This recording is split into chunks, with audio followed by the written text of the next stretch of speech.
تم مرزا انجینئر جیلمی سے بڑے متاثر ہو رہے ہو. کس طرح متاثر ہوتے ہو؟ حوالے دیکھ کے کہ وہ کتابوں کے حوالے نکال کے دکھاتا ہے. معاویہ کے بارے میں ابن کثیر نے یوں لکھا، ابن اسیر نے یوں لکھا، علامہ تفتزانی یوں کہتا ہے، ہدایہ والا یوں کہتا ہے، فلاں محدث نے یوں کہا، فلاں امام نے یوں کہا، فلاں فقیہ نے یوں کہا، فلاں عالم نے یوں کہا. آپ کہتے ہیں ہوئے بڑے حوالے نے، اتنے حوالے. ہم نے یہ نہیں دیکھنا کہ طبری نے کیا لکھا، طبری نے کیا لکھا. صحابہ تاریخی اور کتابی شخصیات نہیں ہیں. صحابہ کو علماء کے اقوال میں نہیں دیکھنا، رب کے فرمان میں دیکھنا ہے. قرآن کیا کہتا ہے؟ اس قرآن کو چھوڑ دوں، تاریخ کو مان لوں؟ اس قرآن کو چھوڑ دوں، مرزا انجینئر کی بات کو مان لوں؟ اس قرآن کو چھوڑ دوں، فلاں امام اور فلاں فقیہ اور فلاں محدث کی بات کو مان لوں؟ کیوں مانوں؟ نہیں مانتا. میں اس تاریخ کو مانتا ہوں جو معاویہ کے پیچھے ہاتھ باندھ کے پھرے. میں اس تاریخ کو مانتا ہوں جو معاویہ کے پیچھے ہاتھ باندھ کے پھرے. میں اس تاریخ کو مانتا ہوں جو معاویہ کے پیچھے ہاتھ باندھ کے پھرے. اسے مانتا ہوں. جو معاویہ کا منہ چڑھائے میں اس تاریخ کو دیوار پہ مار دیتا ہوں. ایک اہل حدیث عالم کا کہنا ہے کہ آپ لوگ ایک صحابی کی وجہ سے بخاری مسلم کی روایات پہ سکوت کیوں نہیں اختیار کر لیتے؟ نبی کی صحبت یافتہ.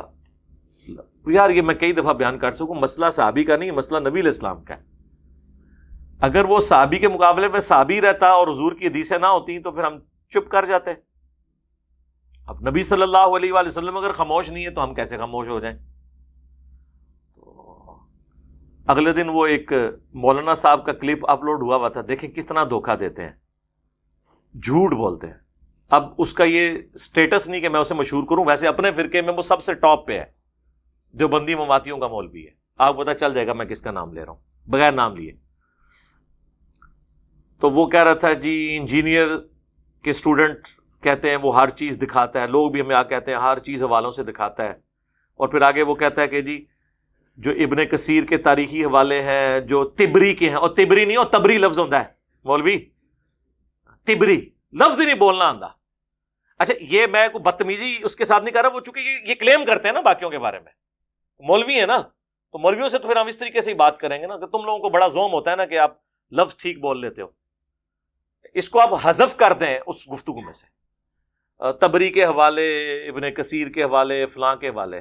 تم مرزا انجینئر جیلمی سے بڑے متاثر ہو رہے ہو. کس طرح متاثر ہوتے ہو؟ حوالے دیکھ کے کہ وہ کتابوں کے حوالے نکال کے دکھاتا ہے. معاویہ کے بارے میں ابن کثیر نے یوں لکھا، ابن اسیر نے یوں لکھا، علامہ تفتزانی یوں کہتا ہے، ہدایہ والا یوں کہتا ہے، فلاں محدث نے یوں کہا، فلاں امام نے یوں کہا، فلاں فقیہ نے یوں کہا، فلاں عالم نے یوں کہا. آپ کہتے ہیں ہوئے بڑے حوالے نے، اتنے حوالے. ہم نے یہ نہیں دیکھنا کہ طبری نے کیا لکھا. صحابہ تاریخی اور کتابی شخصیات نہیں ہیں. صحابہ کو علماء کے اقوال میں نہیں دیکھنا، رب کے فرمان میں دیکھنا ہے.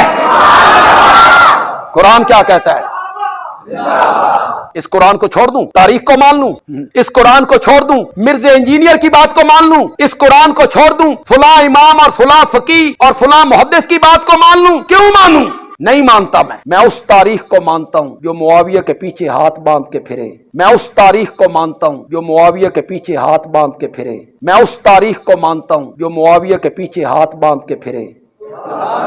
اسے مانتا ہوں. جو معاویہ کا منہ چڑھائے میں اس تاریخ کو دیوار پہ مار دیتا ہوں.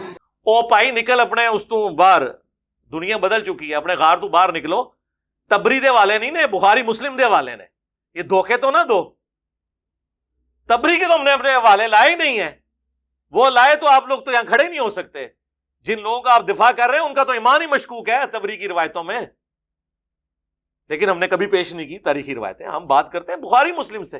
یہ تو بخاری میں حدیث ہے عمار کو باغی جماعت قتل کرے گی. مسلم میں بھی عمار انہیں اللہ اور جنت کی طرف بلائے گا، وہ جماعت جہنم کی طرف بلائے گی. 2812 یہ مسلم میں حدیث ہے. 240 علی سے محبت نہیں رکھے گا مگر مؤمن، علی سے بغض نہیں رکھے گا مگر منافق. تو آپ کو تکلیف کیوں ہوتی ہے؟ آپ کو کیوں ڈر لگ جاتا ہے کہ آپ اسی کیٹیگری میں فال کر رہے ہیں؟ یہ بخاری کے اندر حدیث موجود ہے کہ حضرت عبد الرحمن بن ابی بکر نے مخالفت کی جب حضرت معاویہ زبردستی اپنی زندگی میں یزید کے لیے بیعت لے رہے تھے مروان کے ذریعے. بڑی دردناک روایت ہے، وہ بیان نہیں پوری کرنا چاہتا، میرا کربلا والا ریسرچ پیپر پڑھ لیں. یہ بخاری کے اندر حدیث موجود ہے کہ حضرت عبداللہ بن عمر نے کہا کہ میں ارادہ کیا کہ میں معاویہ کو جواب دوں کہ تجھ سے زیادہ خلافت کا حقدار وہ ہے جس نے اسلام کی خاطر تمہیں اور تمہارے باپ کے ساتھ جنگ کی ہوئی ہے. یہ تمہاری تبری نہیں ہے، نہ ہماری تبری ہے، یہ بخاری ہے. تبری صاحب یہ مسلم شریف ہے 4776 کہ تمہارے چچا کا لڑکا معاویہ کہتا ہے ہم لوگوں کا مال ناحق طریقے سے ہڑپ کریں اور ان کو ناحق قتل کریں، جبکہ اللہ قرآن میں سورہ النساء آیت نمبر 29 میں کہتا ہے ایک دوسرے کو آپس میں قتل مت کرو اور ایک دوسرے کا مال ناحق طریقے سے ہڑپ نہ کرو.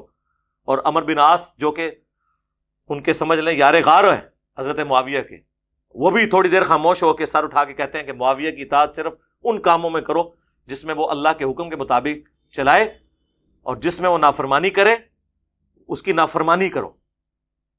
اور انجینئر صاحب کی ویڈیوز دیکھنا چھوڑ دو. ہاں اے میں بریکٹ ہی لگایا اے نہیں کیا اے تنوں دسیا کنے ہے انہوں کو سوال لے کے جو اے دسیا کنے. میں نے آج تک اتنے تلخ سوال ہے میں نے کبھی کسی پوچھا ہے تو انہوں کنے دسیا جب کسی کے پاس کوئی تو وہ کہتے ہیں جی اچھا اب وہ یہ تو ہم حدیث بیان کر رہے ہیں میرے بھائی، آپ کو شرم نہیں آتی؟ یہ مسلم کی حدیث ہے 6229 کہ آل مروان بنو امیہ ممبروں پہ کہلواتے تھے لعن اللہ ابو تراب علی ابن ابی طالب پر لعنت. یہ کہتے ہیں جی سب کا ترجمہ جو ہے نا وہ تقی عثمانی صاحب نے بھی کہا جی وہ سب تنقید کو کہتے ہیں. اچھا جی حضرت علی پہ تنقید کرواتے تھے، لعنت کے الفاظ ہیں مسلم میں. پھر 6220 بھی مسلم کی حدیث ہے جب سعد ابن ابی وقاص کو حضرت معاویہ نے مجبور کیا تو انہوں نے کہا میں کبھی بھی علی پر سب نہیں کروں گا ان 3 باتوں کی وجہ سے جو میں نے اللہ کے نبی سے سن رکھی ہیں، مجھے ایک بھی مل جاتی تو میرے لیے سر اونٹوں سے بہتر ہوتا. غزوہ خیبر کے موقع پر حضور نے فرمایا تھا کل اس کو جھنڈا دوں گا جو اللہ اور اس کے رسول سے محبت رکھتا ہے، اللہ اور اس کا رسول اس سے محبت رکھتے ہیں. ہم رات کو سوئے نہیں اس خوشی میں کہ کون خوش نصیب ہے اور مولا علی کو وہ جھنڈا ملا. دوسری فضیلت غزوہ تبوک کے موقع پر حضور نے فرمایا علی کی میرے ساتھ وہی نسبت ہے جو ہارون کی موسیٰ کے ساتھ، مگر میرے بعد کوئی نبی نہیں. اور معاویہ سن تیسری فضیلت حضور علیہ السلام نے جب آیت مباہلہ آل عمران 61 نمبر نازل ہوئی تو آپ نے سیدنا حسن حسین علی اور فاطمہ کو اپنے چادر کے نیچے لے کے کہا کہ یہ میرے اہل البیت ہیں. اور ابن ماجہ میں تو ایک چوتھی فضیلت بھی ہے من کنت مولاہ فہذا علی مولاہ، جس کا مولا میں اس کا مولا علی. اور سنن نسائی الکبریٰ میں آگے الفاظ ہیں سعد ابن ابی وقاص کا بیٹا کہتا ہے جتنے دن معاویہ پھر ادھر رہے نا حضرت علی کے بارے میں ایک جملہ بھی تنقیص کا اپنی زبان سے نہیں نکالا، میرے باپ نے ڈانٹا ہی ایسا تھا. اور اس کے کچھ الفاظ سنن ابن ماجہ میں موجود ہیں. تبری صاحب یہ بخاری مسلم ہے. ٹھیک ہے، آپ چونکہ مماتی ہیں تو مماتی گروپ جو ہے نا دیوبندیوں کا وہ بخاری مسلم کی بھی احادیث کا بعض اوقات انکار کر دیتا ہے، لیکن وہ مسجد چھوٹنے کے غم سے اعلانیہ نہیں کرتے ہیں. المحنت علی المفند کے سارے عقیدوں کو مشرکانہ عقیدے سمجھتے ہیں، لیکن اعلانیہ کبھی بھی نہیں ان بزرگوں کے بارے میں بولتے، ان کو رحمہ اللہ ہی کہتے ہیں، علیحدگی میں بیٹھ کے کہتے ہیں لانتی تھے سارے. تو جو فرقے کا سب فرقہ اتنا بزدل ہو کہ مسجد چھن جانے کے غم سے المحنت کے عقیدوں کا اعلانیہ رد نہ کر سکے اور ان کو ساروں کو رحمت اللہ علیہ کے جن کو علیحدگی میں لعنت اللہ علیہ کہتے ہوں وہ ہمارے ساتھ بات کریں گے. نکلو اپنی جو ہے وہ کھڈوں سے باہر نکلو، اپنے دڑبوں سے باہر نکلو، دنیا چینج ہو چکی ہے. یہ حوالے ہیں تو وہ آخر میں جا کے کہتے ہیں جی صحابہ کرام جو ہیں وہ تاریخی شخصیات نہیں ہیں بلکہ قرآنی شخصیات ہیں، اور اس سے کہہ کہ وہ ہماری باتوں کو تاریخ کے کھاتے میں ڈال رہے ہیں. ہماری باتیں احادیث میں، تاریخ میں نہیں ہے. اور صحابہ کرام جو قرآنی شخصیات ہیں تو کون سے اصحاب قرآنی شخصیات ہیں؟ قرآن نے جو گائیڈ لائنز بتائی ہیں اہل ایمان کی وہ جن جن میں پائی جاتی ہوں گی وہ انہی کو ہی گفٹ ہوں گی. ورنہ آپ مجھ سے سن لیں احادیث کو اگر آپ نہیں مانتے بخاری مسلم کی تو آپ جن لوگوں کا دفاع کر رہے ہیں نا ان کے نام تو قرآن میں آئی نہیں ہے. قرآن میں تو پھر حضور کے ساتھیوں کی 3 کیٹیگریز بیان ہوئی ہیں. سورہ التوبہ کی آیت نمبر 100، 101 اور 102 پڑھ لیں. سابقون الاولون من المہاجرین والانصار، سبقت لے گئے جو شروع میں مسلمان ہو گئے مہاجرین میں سے بھی اور انصار میں سے بھی، اور جنہوں نے احسان کے ساتھ ان کی پیروی کی، سارے نہیں، جو صحیح پیروی کرنے والے، پہلی کیٹیگری بتائی۔ دوسرا بتایا مدینہ اور اہل مدینہ میں پکے منافق ہیں جنہیں نبی تم بھی نہیں جانتے۔ جب نبی بھی نہیں جانتے تو صحابہ تو جانتے ہی نہیں، اور نمازیں بھی حضور کے ساتھ پڑھ رہے ہیں۔ یہ صحابہ کی دوسری کیٹیگری۔ بخاری مسلم میں الفاظ ہیں، عبداللہ ابن ابی کے قتل کی اجازت جب مانگی حضرت عمر نے تو حضور نے فرمایا چھوڑ دو، لوگ کہیں گے اپنے صحابہ کو قتل کرواتا ہے، قانوناً صحابی اسے بھی کہا حضور نے۔ اور تیسرا سورہ توبہ میں آیا وہ لوگ ہیں جو ملے جلے اعمال کرتے ہیں۔ ہمارے نزدیک یہ تیسری کیٹیگری ہے حضرت معاویہ رضی اللہ تعالیٰ عنہ، حضرت عمرو بن عاص رضی اللہ تعالیٰ عنہ، حضرت مغیرہ ابن شعبہ رضی اللہ تعالیٰ عنہ کی۔ ہم نہیں منافق انہیں کہتے ہیں، ہم رضی اللہ تعالیٰ عنہ کہتے ہیں، لیکن آپ ان کو خلفائے راشدین کے مقابلے پہ کھڑا کریں تو پھر ہم آپ کو بتائیں گے کہ قرآنی شخصیات جن کو آپ کہتے ہیں نا، جن کو رول ماڈل بنایا گیا، وہ یہ لوگ ہیں، سابقون الاولون، صلح حدیبیہ کے لوگ۔ لیکن ادھر بھی اوپن لائسنس نہیں، منہم مغفرۃ و اجر عظیم آیا ہے، یہ ہر ایک کو رضی اللہ عنہ، اور رضی اللہ عنہ تو ہم بھی سارے ہو جاتے ہیں، رضی اللہ عنہم ورضوا عنہ ذالک لمن خشی ربہ، یہ ہر اس شخص کے لیے جو اپنے رب سے ڈرے۔ ہم تو امام بخاری کو بھی رضی اللہ عنہ کہتے ہیں، اور المہند میں علماء دیوبند کو بھی رضی اللہ عنہم کہا ہے انہوں نے۔ جی دعائیہ کے لمحات ہیں، جس کو مرضی دے، آپ کے دینے سے دعا ہو کوئی نہیں جانی، آپ کے نہ دینے سے دعا ختم کوئی نہیں ہونی۔ یا ایتھا النفس المطمئنہ ارجعی الی ربک راضیۃ مرضیہ، ہر اہل ایمان کے موت کے وقت اسے رضی اللہ عنہ کہا جاتا ہے۔ امام مسلم کا شاگرد جب مسلم لکھتا ہے نا تو اس نے شروع میں لکھا ہے قال امام مسلم بن حجاج القشیری رضی اللہ عنہ، امام مسلم کو۔ کتاب الام میں امام شافعی نے امام حنیفہ کو رضی اللہ عنہ لکھا ہے، حالانکہ وہ تبع تابعی ہیں، صحابی تو نہیں ہے۔ تو وہ آپ دیں، تو لہٰذا یہ قرآنی شخصیات وہ قرآنی شخصیات ہیں، تو آپ پھر بتایا کریں قرآنی شخصیات ابو بکر عمر عثمان و علی سابقون الاولون ہیں، قرآنی شخصیات عبداللہ ابن ابی، یا وہ لوگ جو صحیح مسلم میں حدیث ہے میرے اصحاب میں 12 منافق ہیں جو کبھی بھی جنت میں داخل نہیں ہوں گے، اور ان پہ دوبیلا پھوڑا نکلے گا ان کے کمر میں، جو میں نہیں بتاؤں گا کس کس کی موت دوبیلا پھوڑے سے ہوئی ہے۔ وہ بھی قرآنی شخصیات ہیں لیکن وہ منافقین والی۔ اور تیسری قرآنی شخصیات وہ ہیں کہ جنہوں نے صرف کلمہ پڑھا ہے، ان کے اعمال قرآن و سنت کے خلاف تھے، لیکن چونکہ کلمہ پڑھا ہے اس کی وجہ سے وہ صحابی ہیں، وہ قرآنی شخصیات ہیں تیسری کیٹیگری والی، سورہ التوبہ کی آیت نمبر 102 والی۔ رول ماڈل سورہ التوبہ آیت نمبر 100 پوری 100 نمبر، منافقین 101، اور جو ملے جلے اعمال کرنے والے وہ 102۔ تو قرآنی شخصیات پوری بتائیں نا، ہر ایک کے اوپر تھوپا ہوا ہے کہ جی رضی اللہ عنہم کل وعد اللہ الحسنہ۔ اسی طریقے سے میرے بھائی وہ جب وہ پیروی کریں گے تب ہے، قرآن کو ٹوٹیلٹی میں لینا ہے۔ جن سے اللہ راضی ہوا ہے صحابہ شجرہ سے، ان کے بارے میں بھی ہے منہم مغفرۃ و اجر عظیمہ، ان میں سے بھی جو لوگ یعنی ثابت قدم رہیں گے، نیک اعمال کریں گے، ان کے لیے اجر ہے۔ حالانکہ ان کے لیے دیکھیں کتنی بڑی کہ اللہ ان سے راضی ہو گیا۔ مسلم شریف میں حدیث ہے میں اللہ سے امید کرتا ہوں کہ انشاءاللہ جنہوں نے درخت کے نیچے میری بیعت کی جہنم کی آگ انہیں نہیں چھوئے گی، مسلم شریف میں حدیث ہے۔ اب اصحاب شجرہ میں حضرت مغیرہ ابن شعبہ بھی ہیں اور ابو القادیہ بھی ہیں جن سے حضرت عمار کا قتل ہوا ہے۔ مسند احمد میں 4 احادیث موجود ہیں، پوری زندگی روتے تھے، اور شیخ البانی نے ابن حجر اسقلانی پہ رد کیا کہ تم لوگ کہتے ہو کہ اصحاب شجرہ ہونے کی وجہ سے وہ بخشا جائے گا، کہتے ہیں نہیں، جب حضور نے تخصیص کر دی کہ عمار کا قاتل اور مال لوٹنے والا جہنم کی آگ میں، تو ابو القادیہ سے وہ فضیلت اٹھ گئی۔ اب شیخ البانی کو تو کوئی رافضی نہیں کہے گا، نہ ان کی جرت ہے۔ تو یہ دھوکہ دینا آپ بند کریں، لوگوں کو اس طریقے سے نہ کریں، قرآن و سنت پڑھیں۔ اور صحابہ کرام کا تو درجہ بہت بعد کا ہے، قرآن میں سب سے اعلیٰ درجے کے جو اہل الایمان ہیں وہ تو انبیاء ہیں۔ کیا انبیاء کی غلطیاں قرآن میں ذکر نہیں ہوئی؟ صحابہ سے شروع کرتے ہیں تو حضرت یوسف علیہ السلام کے بھائی ڈبل صحابی تھے، باپ بھی پیغمبر اور بھائی بھی پیغمبر، حضرت یوسف علیہ السلام کے بھائیوں کے. آج تک برادران یوسف کی مثال دی جاتی ہے. کیوں؟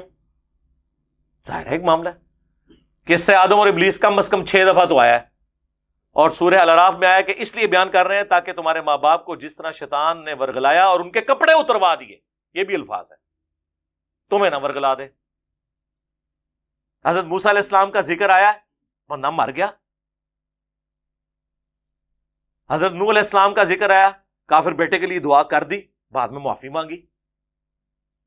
ہمارے نبی علیہ السلام کے بارے میں غزوہ بدر کے قیدی چھوڑے, کتنے سخت الفاظ ہے, سورۃ الانفال کی آیت نمبر 69 آنورڈ پڑھ لیں کہ عذاب دیا جاتا اگر وہ ایک آیت نہ نازل ہوئی ہوتی جس کی وجہ سے تم لوگوں نے اجتہاد کیا.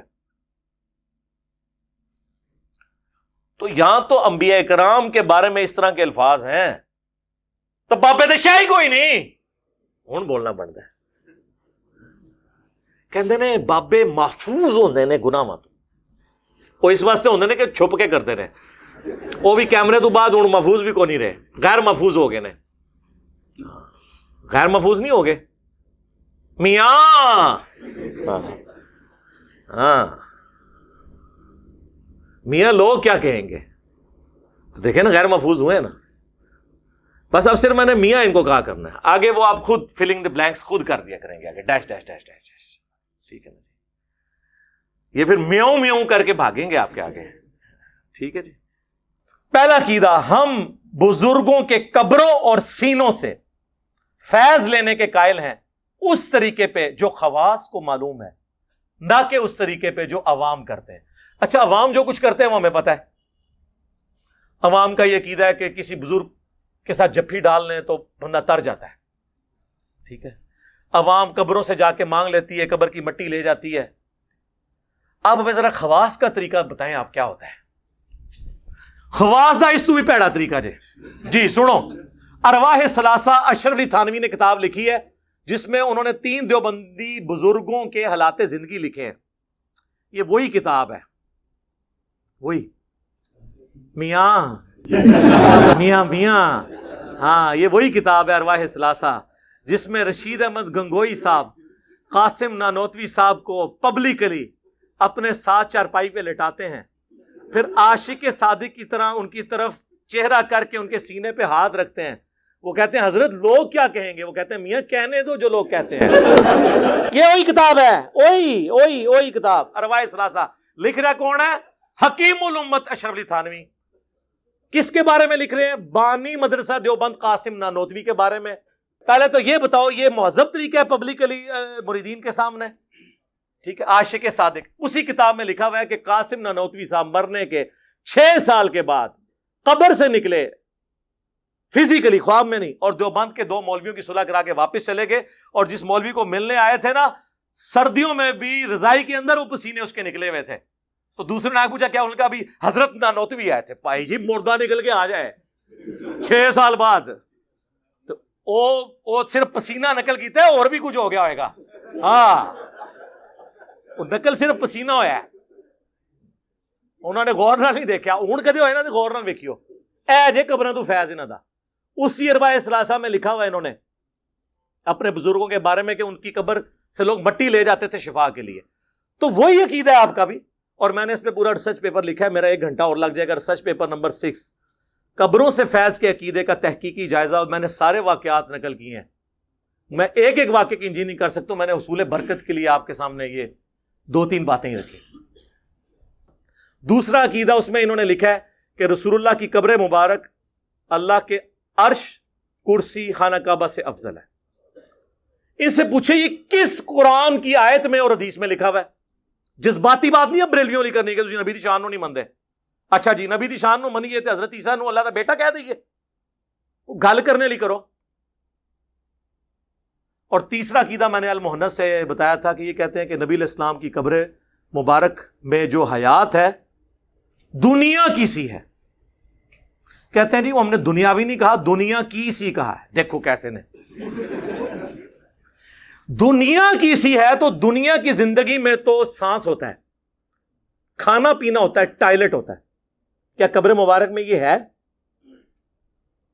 اوے شہید جو رسول اللہ کہ دین پہ جان دیتا ہے اس کی زندگی کا آپ کو شعور نہیں. نبی علیہ السلام کی تو قبر مبارک میں زندگی جنت کی وہ تو اتنی عرفہ والا برزخی ہے. یہ 3 عقیدے ہیں جی بتا دیے المہند کے. قیامت تک ٹائم جے پوری ذریت حنفیہ دیوبندیہ نو بھی اور سارے علماء نو بھی اپنے اپنے بورے کھولو, ویڈیو چڑھاؤ. اے تے ویڈیو چڑھنی جے اے آرٹ کرے گی تانوں قیامت تک.